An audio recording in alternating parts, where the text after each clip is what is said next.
ಅಂದ್ರೆ ಇದು ವಕ್ರ ಆಕೃತಿನ ನೇರ ಆಕೃತಿನ ಇದು ಅಂದ್ರೆ ಈ ವೃತ್ತದ ಮೇಲಿನ ಬಿಂದುಗಳ ಜೋಡಣೆ ಈ ರೇಖೆ ಇದೆಯಲ್ಲ ಇದು ವಕ್ರ ರೇಖೆ. ಈ ರೇಖೆನ ಏನಂತ ಕರಿತೀವಿ ಕೇಳಿದ್ದೆ ನಾನು, ಪರಿಧಿ ಅಥವಾ ಸೀಮಾ ರೇಖೆ ಅಂತ ಹೇಳ್ತೀವಿ, ಹೌದಲ್ವಾ? ಪರಿಧಿ ಅಂತ ವೃತ್ತದಲ್ಲಿ ಏನಂತ ಕರಿತೀವಿ ಇದನ್ನ, ಪರಿಧಿ. ಅಂದ್ರೆ ಈ ವಕ್ರ ರೇಖೆ ಇರ್ತಕ್ಕಂಥ ರೇಖೆಯ ಒಂದು ಆವೃತ ಆಕೃತಿ, ಹೌದಾ? ವೃತ್ತ ಒಂದು ಆವೃತ ಆಕೃತಿನ ಮುಚ್ಚಿದ ಆಕೃತಿ. ಈ ಬಿಂದುಗಳು ವೃತ್ತದ ಮೇಲಿನ ಬಿಂದುಗಳು, ಈ ಬಿಂದುಗಳನ್ನ ಸೇರಿಸಿದಾಗ ಉಂಟಾದ ಒಂದು ವಕ್ರ ರೇಖೆಯನ್ನ ನಾವು ಪರಿಧಿ ಅಂತ ಕರಿತೇವೆ. ಈ ವೃತ್ತದ ಮಧ್ಯದ ಒಳಗಡೆ ಒಂದು ಬಿಂದು ಇದೆಯಲ್ವಾ, ಇದು ಏನಂತ ಕರಿತೇವೆ?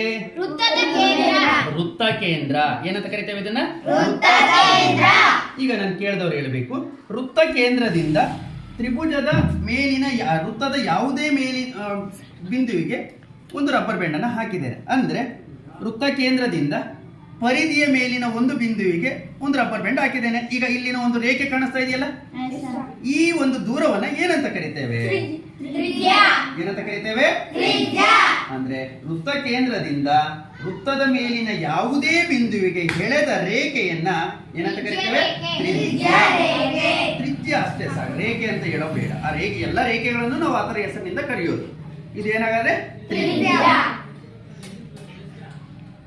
ಒಂದು ನಿಮಿಷ, ಇವೆಲ್ಲ ಹೊರಟೋಗಿದವರು.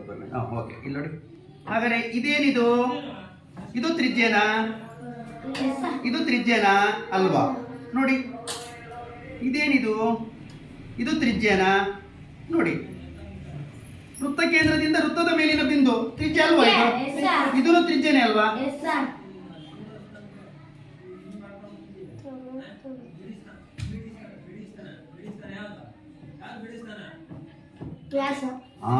ಏನಿದು?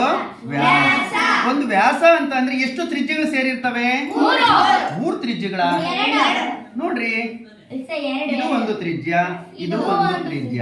ಅಂದ್ರೆ 2 ತ್ರಿಜ್ಯಗಳು ಸೇರಿ ಒಂದು ವ್ಯಾಸ ಆಗಿದೆ. ಹಂಗಂದ್ರೆ ಇಲ್ಲೂ 2 ತ್ರಿಜ್ಯಗಳು ಇದಾವಪ್ಪ. ಹಾಗಾದ್ರೆ ಇದು ವ್ಯಾಸನಾ? ಅಂದ್ರೆ ವೃತ್ತ ಕೇಂದ್ರದ ಮೂಲಕ ನೇರವಾಗಿ ಹೋಗಿರ್ಬೇಕು. ನೋಡಿ, ವೃತ್ತ ಪರಿಧಿಯ ಮೇಲಿನ ಬಿಂದು ಇನ್ನೊಂದು ಪರಿಧಿಯ ಮೇಲಿನ ಬಿಂದುಗೆ ಜೋಡಿಸಿದ್ದೇವೆ. ಮಧ್ಯದಲ್ಲಿ ಯಾವ್ದ್ರ ಮೂಲಕ ಹಾದು ಹೋಗಿರ್ಬೇಕದು? ವೃತ್ತ ಕೇಂದ್ರದ ಮೂಲಕ ಹಾದು ಹೋಗಿ ನೇರವಾಗಿರ್ಬೇಕದು. ಹಾಗಾದ್ರೆ ಇಲ್ಲಿನೂ ಓದೋಗಿ ಹಿಂಗ್ ಬಂದು ಇದು ವೃತ್ತ ಕೇಂದ್ರದ ಮೂಲಕ ಹಾದು ಹೋಗಿದೆ ಅಂತ ತಿಳ್ಕೋಬಾರ್ದು. ಇದು ತ್ರಿಜ್ಯಗಳು, 2 ತ್ರಿಜ್ಯಗಳು, ಇಲ್ಲಿ 2 ತ್ರಿಜ್ಯಗಳು. ಆದ್ರೆ ಇದು ನೇರವಾಗಿ ಇಲ್ಲ. 2 ತ್ರಿಜ್ಯಗಳು ವೃತ್ತ ಕೇಂದ್ರದಿಂದ ವಿರುದ್ಧ ದಿಕ್ಕಿನಲ್ಲಿ ಹೊರಟಿದ್ದಾರೆ. 2 ತ್ರಿಜ್ಯಗಳು ವೃತ್ತ ಕೇಂದ್ರದಿಂದ ವಿರುದ್ಧ ದಿಕ್ಕಿನಲ್ಲಿ ಚಲಿಸಿದಾಗ ಉಂಟಾದ ರೇಖೆಯನ್ನ ನಾವೇನಂತ ಕರಿತೇವೆ? ವ್ಯಾಸ. ಅಂದ್ರೆ ಅದು ವೃತ್ತ ಕೇಂದ್ರದ ಮೂಲಕ ಹಾದು ಹೋಗಿರಬೇಕು. ಸರ್ ಇಲ್ಲಿ ನೋಡಿ, ಹಿಂಗ್ ಬಂದಿದೆ ಸರ್. ಇಲ್ಲಿ ನೋಡಿ, ಇಲ್ಲಿಂದ ಇಲ್ಲಿ ತ್ರಿಜ್ಯಕ್ಕೆ ಬಂದು ಇಲ್ಲೊಂದು ತ್ರಿಜ್ಯ, ಇದು ವೃತ್ತ ಕೇಂದ್ರದ ಮೂಲಕ ಹಾದು ಹೋಗಿದೆ ಸರ್. ಹಾಗಾದ್ರೆ ಇದು ವ್ಯಾಸ ಆಗಲ್ವಾ? ಇಲ್ಲ. ಯಾಕಪ್ಪ ಅಂದ್ರೆ ಇದು ವಿರುದ್ಧ ದಿಕ್ಕಿನಲ್ಲಿ ಹೋಗಿಲ್ಲ. ಇದು ನೋಡಿ, ಹಾಗಾದ್ರೆ ಇದನ್ನೇ ನಾವೇನಾದ್ರೂ ಈಗ ಹಾಕಿದ್ರೆ ಇವಾಗ ವ್ಯಾಸ ಆಗುತ್ತಾ? ಈಗ ವ್ಯಾಸ ಆಯ್ತಾ ಇದು? ಇನ್ನೊಂದು ನೋಡೋಣ. ಇದು ವ್ಯಾಸ ಆಗುತ್ತಾ?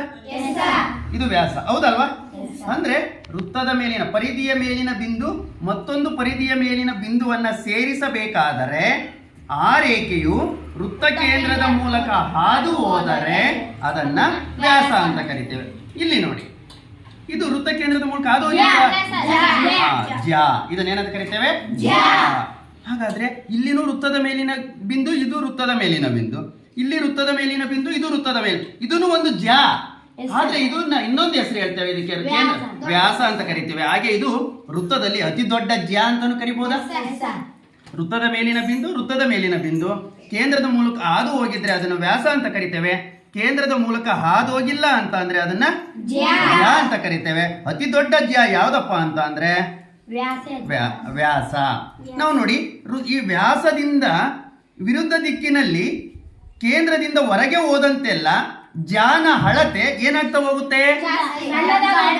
ಕಡಿಮೆ ಆಗುತ್ತೋ ಇಲ್ವೋ? ವೃತ್ತ ಕೇಂದ್ರದಿಂದ ವಿರುದ್ಧ ದಿಕ್ಕಿನಲ್ಲಿ ಹೊರಗಡೆ ಹೋದಂತೆಲ್ಲ, ಪರಿಧಿಯ ಕಡೆಗೆ ಹೋದಂತೆಲ್ಲ ಜ್ಯಾನ ಅಳತೆ ಏನಾಗ್ತಾ ಹೋಗುತ್ತೆ? ಕಡಿಮೆ ಆಗ್ತಾ ಹೋಗುತ್ತೆ. ಅದೇ ಪರಿಧಿಯ ಕಡೆಯಿಂದ ಕೇಂದ್ರದ ಕಡೆಗೆ ನಾವು ಜ್ಯಾವನ್ನ ಎಳ್ಕೊಂತ ಬಂದ್ರೆ ಜ್ಯಾನ ಅಳತೆ ಏನಾಗ್ತಾ ಹೋಗುತ್ತೆ? ಜಾಸ್ತಿ ಆಗ್ತಾ ಹೋಗುತ್ತೆ. ಕೇಂದ್ರದಲ್ಲಿ ಅತಿ ದೊಡ್ಡ ಜ್ಯಾ ಉಂಟಾಗುತ್ತೆ. ವೃತ್ತ ಕೇಂದ್ರದಲ್ಲಿ ಅತಿ ದೊಡ್ಡ ಜ್ಯಾ ಉಂಟಾಗುತ್ತೆ. ಅದನ್ನ ಏನಂತ ಕರಿತೇವೆ? ವ್ಯಾಸ. ಇಲ್ಲಿ ನೋಡ್ಬೇಕು, ನೀವು ಆಗ್ಲೇ ಹೇಳಿದ್ದೆ ಇದನ್ನ. ಇಲ್ಲಿ ನೋಡಿ, ಇದು ವ್ಯಾಸ, ಹೌದಾ?